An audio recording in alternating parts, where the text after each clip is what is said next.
Right, so Mr. Wade Bowen, a very warm welcome to Bristol's Fair City. Thank you. Just discussing actually, not your first time in the city. You've played other venues before. You played at the Thekla before, but the first time at the Louisiana, I believe. First time here, first time with the band.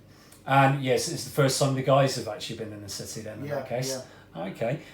We will get onto the music bit in a second. Before we do that. Just really for those people that aren't familiar with yourself or aren't familiar with country, Wade Bowen, the man. What can you tell us about him? Wow, it's a deep question. It's a big old question. I'm married with two kids back home, and they're 14 and 11, two boys. And that's really, when you talk about the man, that's the first thing I go to is my family. So, really important to me and a huge part of my life and my career. It's the reason I get out here and do all this really nowadays. You know, it used to be so selfish reasons, and now it's all about them. So that's really what defines me. So is your way of providing for your family basically what you do, sure. yeah. And in terms of your career, we're talking 20 odd years now, 20 plus years? 20, over 20 years, we'll say that. More than 20 years. That's a fair bit of longevity.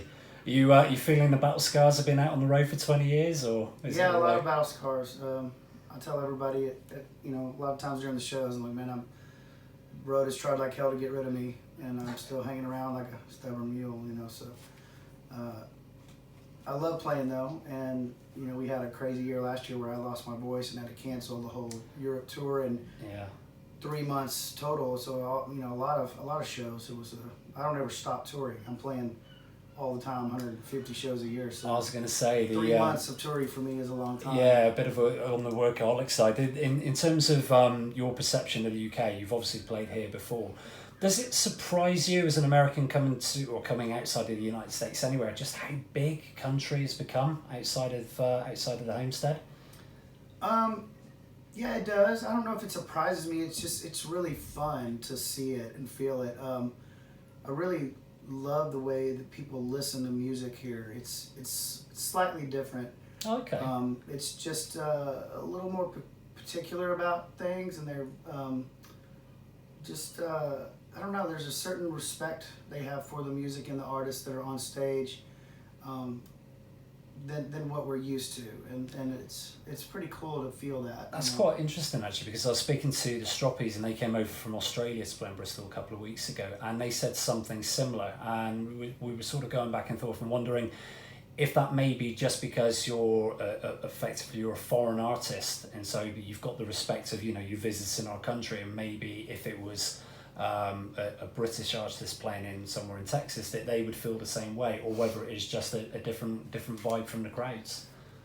I don't know. Maybe they would feel different, but I've heard some of my fellow artists say the same when they come here, that some of them really enjoy it. Some of them are not real sure how to handle it because there is a certain intensity when it comes to listening here, and it's really, I love it because it's almost like I tell people they almost wait till the last note rings out before they give the respect and stuff happens. Yeah, so definitely.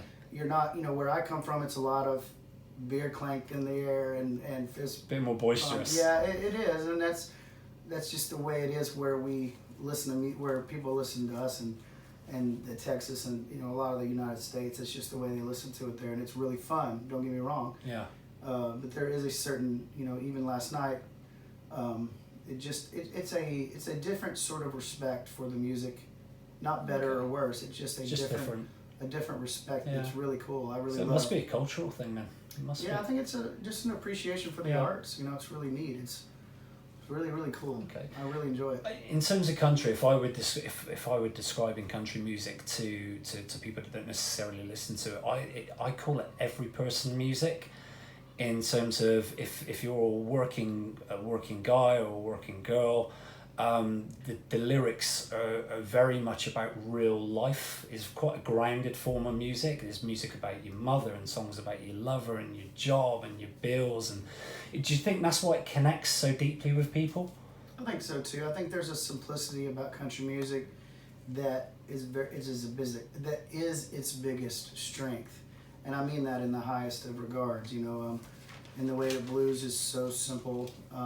You really have to have a passion about it when you're singing it, because there's a simplicity about it that makes you makes your personality come forward as a singer and as an artist. And I think people, I could sit down with 5 different buddies that are singer-songwriters and sing the same song, and it would sound 5 different ways because of the simplicity of a country song. And I love that. I think that's really important, and a very huge need for country music for the listener and for the writer as well. And I love that. And I think, I do think we write about very personal. I mean, I consider myself to be a very open diary sort of songwriter. Absolutely. And it's kind of a curse if you're a friend or a family member of mine, because it can bite you in the ass, But you've had some explaining to do after a few of your songs, sometimes, and sometimes it's like, oh, you probably shouldn't have made me mad, But I think there's a certain quality that people love about that. You know, as we stand on stage, they know that we're not flipping a switch and becoming somebody else. It's real. Yeah, we are who we are, and or at least I am who I am, and I carry that on the stage. Yeah. And that can be good and bad. I have nights where I struggle with the show because I'm going through something, and I have nights where I'm on cloud 9 because life's great. So I think there's a certain sweet factor about it when, as a fan, watching someone knowing that they're kind of wearing their heart on their sleeve, and they're not sure what's going to happen that night. So. Yeah, absolutely. No, I completely concur. I think, and it doesn't tend to matter if you listen to country, whether you're listening to an album or like you're going to a gig and watching it live. It very much feels like you could be in somebody's garage and you could just be watching some friends just playing some tunes. It wouldn't actually be that different.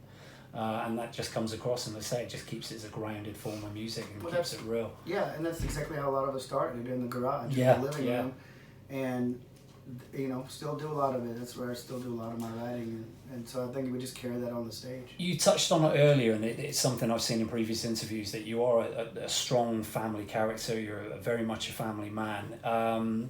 Does that make it harder going on tour? Is it kind of a grind being away from the family? You've been so far away from the family for extended periods? I used to think that it was going to be before I had kids, and don't get me wrong, we definitely had our challenges, as a family, but because this is not an easy job, if I call it a job, it's not an easy career choice.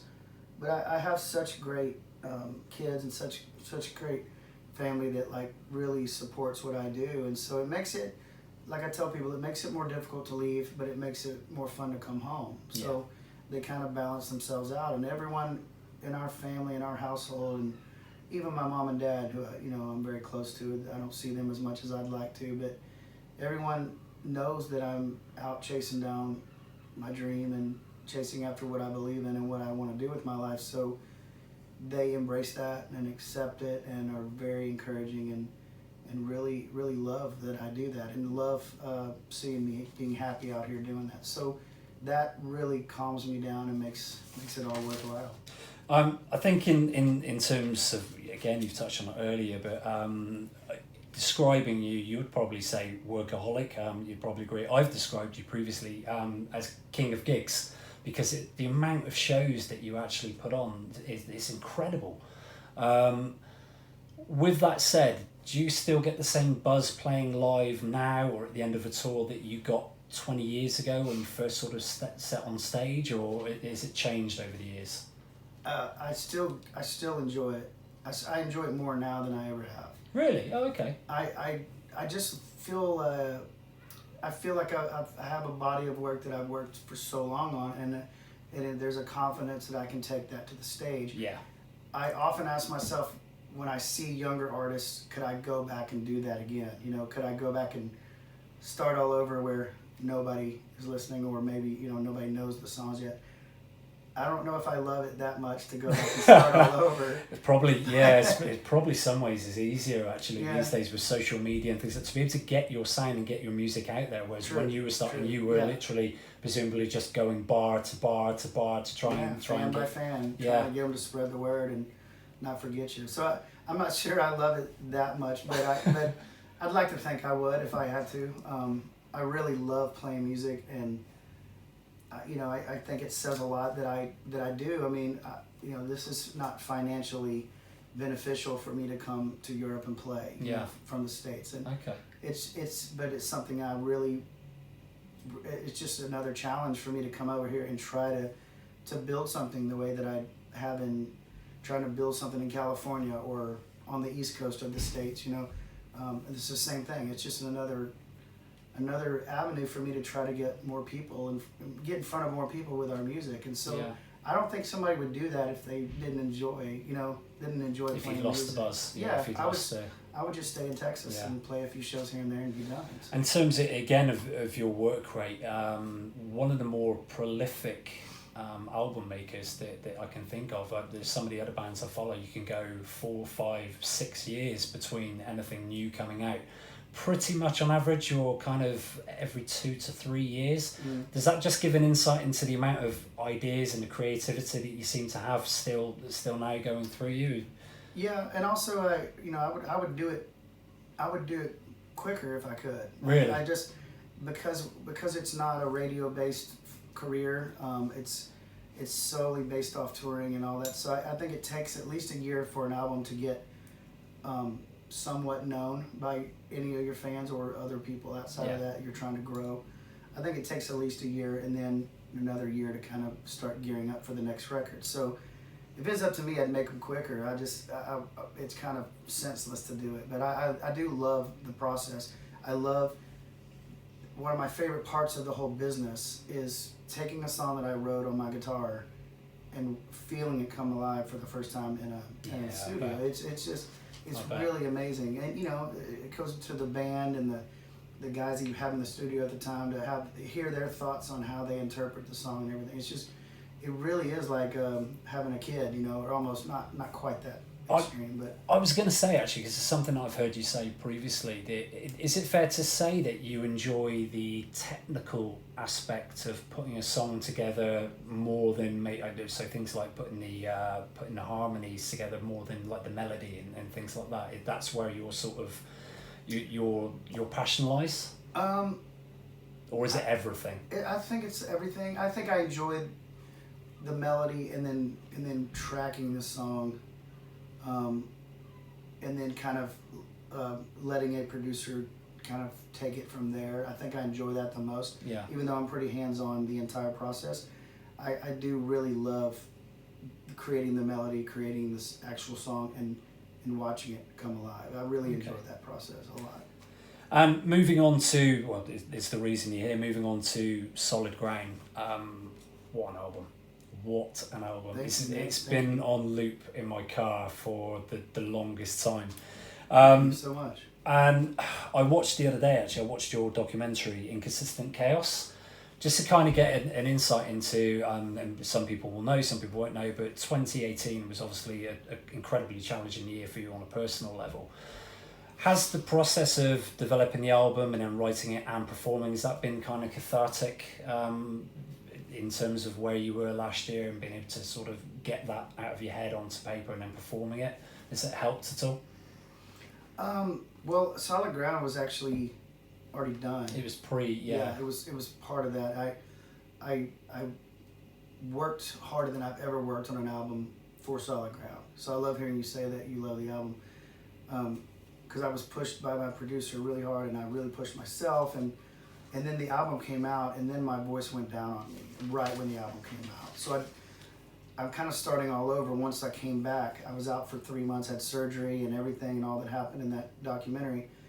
And so when I came back, we just kind of hit the reset button and went back to trying to reinvent the wheel with our Solid Ground release. So it put our original plan way behind. So as we do with life, we adapt and adjust, and that's what we did. And so we re-released it on vinyl and as a bonus track, and trying to get people more aware that it's the deluxe version I've got actually. It's awesome.